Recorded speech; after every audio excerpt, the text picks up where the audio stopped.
Top quality और consistent performance के लिए सिर्फ सिल्वर पंप नाम याद रखना। વિમાનની અંદર કેવી રીતે સિસ્ટમને પાયલટ કરતા હોય છે ઓપરેટ, એવિએશન એક્સપર્ટ પાસેથી આપણે માહિતી પ્રાપ્ત કરીશું. આપણે જાણીશું કે આખરે કેવી રીતે આ આખી પ્રક્રિયા થતી હોય છે અને જ્યારે આ પ્રમાણેની ઘટના બને, જ્યારે આ પ્રમાણે પ્લેન ક્રેશ થતું હોય ત્યારે પાયલોટની શું મનોસ્થિતિ હોય છે, વિમાનની અંદર કેવી રીતે સિસ્ટમ ને પાયલોટ ઓપરેટ કરતા હોય છે, એના વિશે જાણીએ. આપણી સાથે એવિએશન એક્સપર્ટ હિતેન પંચાલ જોડાયા છે લાઈવ. આપનું સ્વાગત છે સર. સૌથી પહેલાં તો આપની પાસેથી એ જાણવું છે કે જ્યારે આ પ્રમાણેની પરિસ્થિતિ સર્જાતી હોય છે ત્યારે કેવી રીતે ઓપરેટ કરવામાં આવતી હોય છે આખી system?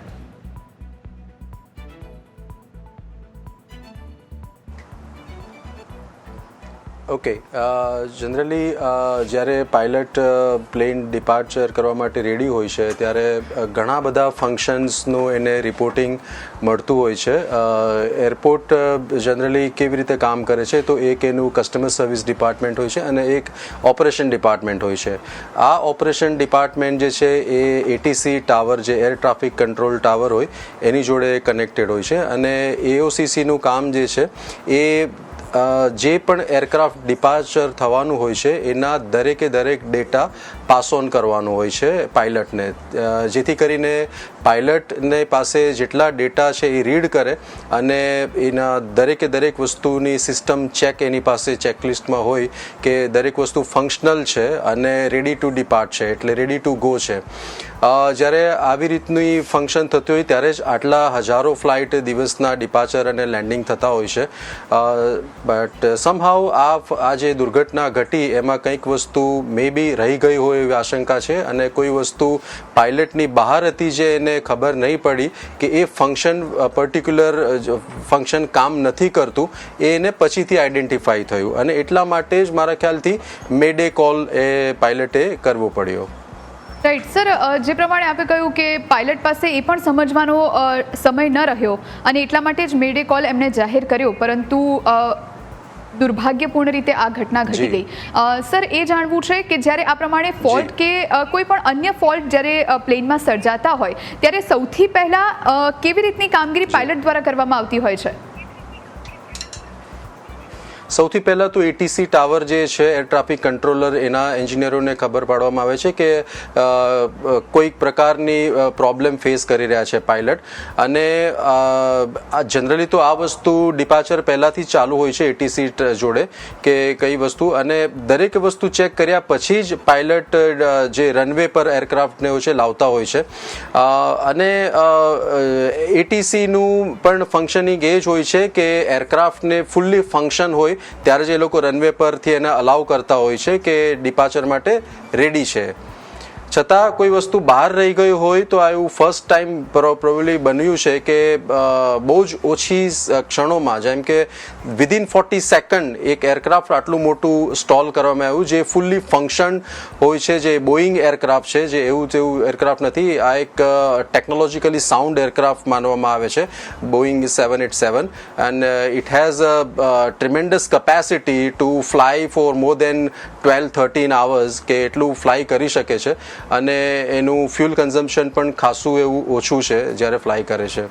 And the best functions R given in two this aircraft. છતાં પણ કોઈક એવી ખામી સર્જાવી જે પાયલટની જાણની બહાર છે, એઓસીસીની જાણની બહાર છે અને એટીસીની જાણની બહાર છે, એ ખરેખર દુર્ભાગ્યપૂર્ણ છે. અને આ વસ્તુ આપણને જ્યારે બ્લેક બોક્સનું ડિકોડિંગ થશે કે જ્યારે એના ડેટા મળશે ત્યારે એક્ઝેક્ટલી જાણવા મળશે. રાઈટ સર, કારણ કે આપ તો નિષ્ણાત છો એટલે આપની પાસેથી એ સમજવું છે સર કે જ્યારે કોઈ પણ ફ્લાઇટ ટેક ઓફ થાય કે પછી ક્યારે કોઈ નવી ફ્લાઇટ પહેલી ઉડાન ભરે તો સૌથી પહેલાં તો એના કયા ફંક્શન્સ કેવી રીતે ચેક કરવામાં આવતા હોય છે અને સાથે કેટલા સમયના અંતરે મેન્ટેનન્સ થવું જરૂરી છે સર? દરેક એરક્રાફ્ટ એએમસીમાં કવર્ડ હોય છે અને એ તો એન્જિનિયરિંગ ડિપાર્ટમેન્ટ જે છે દરેક એરલાઇનનું એ પોતે તો રૂટીન બેઝ પર દરેક ફ્લાઇટ ના એકચ્યુઅલ ઓપરેશન પહેલાં ચેક થતું જ હોય છે. એને કહેવાય હેલ્થ ચેકઅપ કહેવામાં આવે છે. એરક્રાફ્ટનું હેલ્થ ચેકઅપ જેવું કે આપણે આપણું પોતાનું શરીરનું ચેકઅપ કરાવતા હોય છે એ જ રીતે દરેક ફ્લાઇટનું હેલ્થ ચેકઅપ થાય છે અને હેલ્થ ચેકઅપને DGCAમાં સબમિટ કરવામાં આવે છે. DGCA એટલે directorate general of civil aviation. એટલે દરેક એરક્રાફ્ટની હેલ્થ જે કેપેસિટી છે, હેલ્થ ચેકઅપ છે, DGCA પાસે પણ એના ડેટા હોવા જરૂરી હોય છે. અને આ શું છે, આ તો એક બેસિક વસ્તુ છે જે દરેક એરલાઇન અને ફોલો કરતી હોય છે આ પ્રેક્ટિસને. પણ બિફોર ડિપાર્ચર જે વસ્તુ ચેક થાય છે દેટ ઇઝ ધી ફ્યુલ એમાં ભરાયું છે કે નહીં, એર પ્રેશર બરાબર છે કે નહીં, ટાયર બરાબર છે કે નહીં, અને એને પાવર સપ્લાય બધા જ કમ્પોનન્ટ્સમાં બરાબર છે કે નહીં, વિંગ્સ, રોટર્સ, બધી વસ્તુનું ચેક થતું હોય છે. અને તો જ AOCC જે છે એક ગુડ ટુ ગો એક સર્ટિફિકેટ આપે છે કે flight is now ready to depart. અને ત્યારે જ પાયલટ પણ એને ચાલુ કરે છે.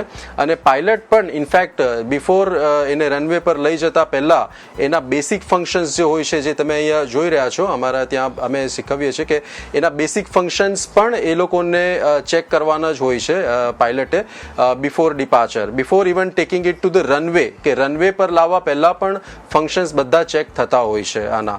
અને એની પાસે AOCCનો સાઇન કરેલો રિપોર્ટ પણ હોય છે કે AOCCએ આ ફ્લાઇટને થ્રુ કરી છે ડિપાર્ચર કરવા માટે.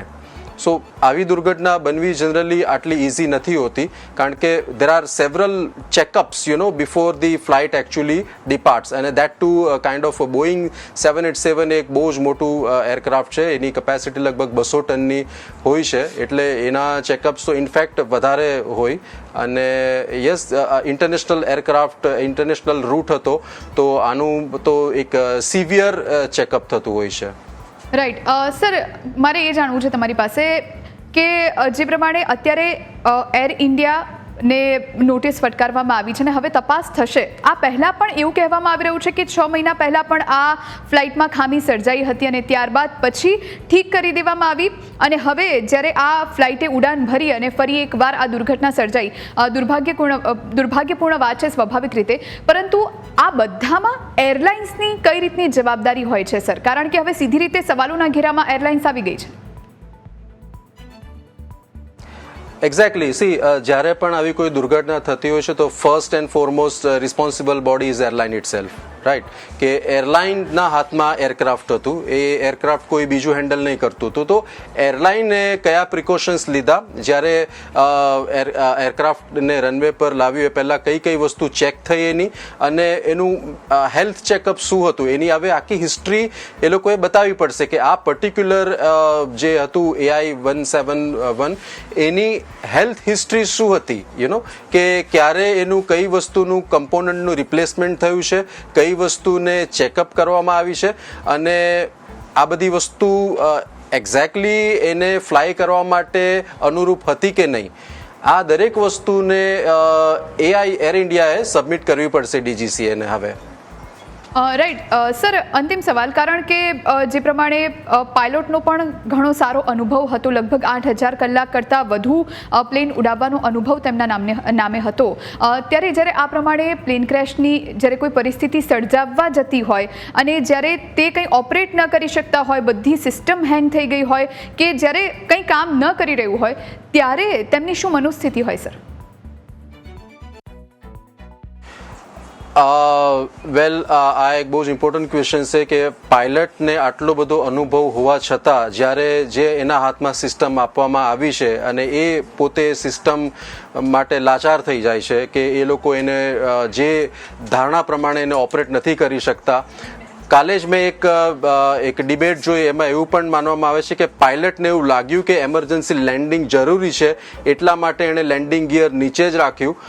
આ એની ધારણા હતી કે ઇનકેસ જો એરક્રાફ્ટને સ્ટોલ કરવું પડે કાં તો સ્ટોલ થઈ રહ્યું છે એવું એને આભાસ થયો અને એના કારણે જ એણે લેન્ડિંગ ગિયર ઉપર નહીં લીધું.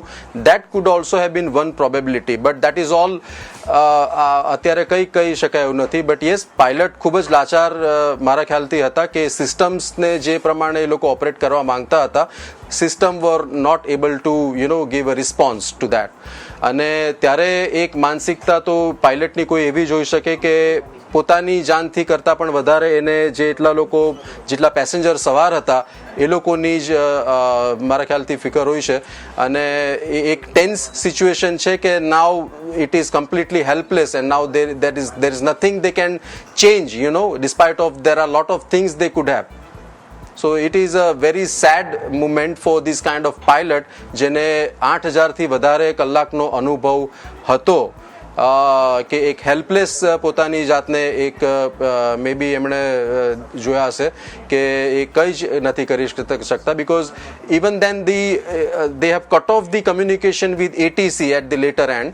અને મે ડે કોલ એક એવો કોલ છે જે એક એક્સ્ટ્રીમ ઇમરજન્સીમાં જ કરવામાં આવતો હોય છે જે એમણે કરવો પડ્યો. But still after May day call also there is nothing they could do. So that is a very sad moment actually દરેક માટે. અને આ દુર્ઘટના નહીં બનવી જોઈતી હતી. અને એ એક રેર ઇન્સિડન્સ છે અને આના પરથી એવિએશન ઇન્ડસ્ટ્રી ઘણું બધું રિસર્ચ કરશે અને લેટર ઓન મે બી આટલું બધું ટ્રાવેલ થાય છે, પેસેન્જર ટ્રાવેલ ઇન્ડિયામાં વધી જ રહ્યું છે બાય એર ટ્રાવેલ, એ વધુને વધુ સેફ બનાવવામાં મદદ થશે. Right. Thank you so much sir અમારી સાથે જોડાવા માટે અને તમામ ચર્ચા કરવા માટે.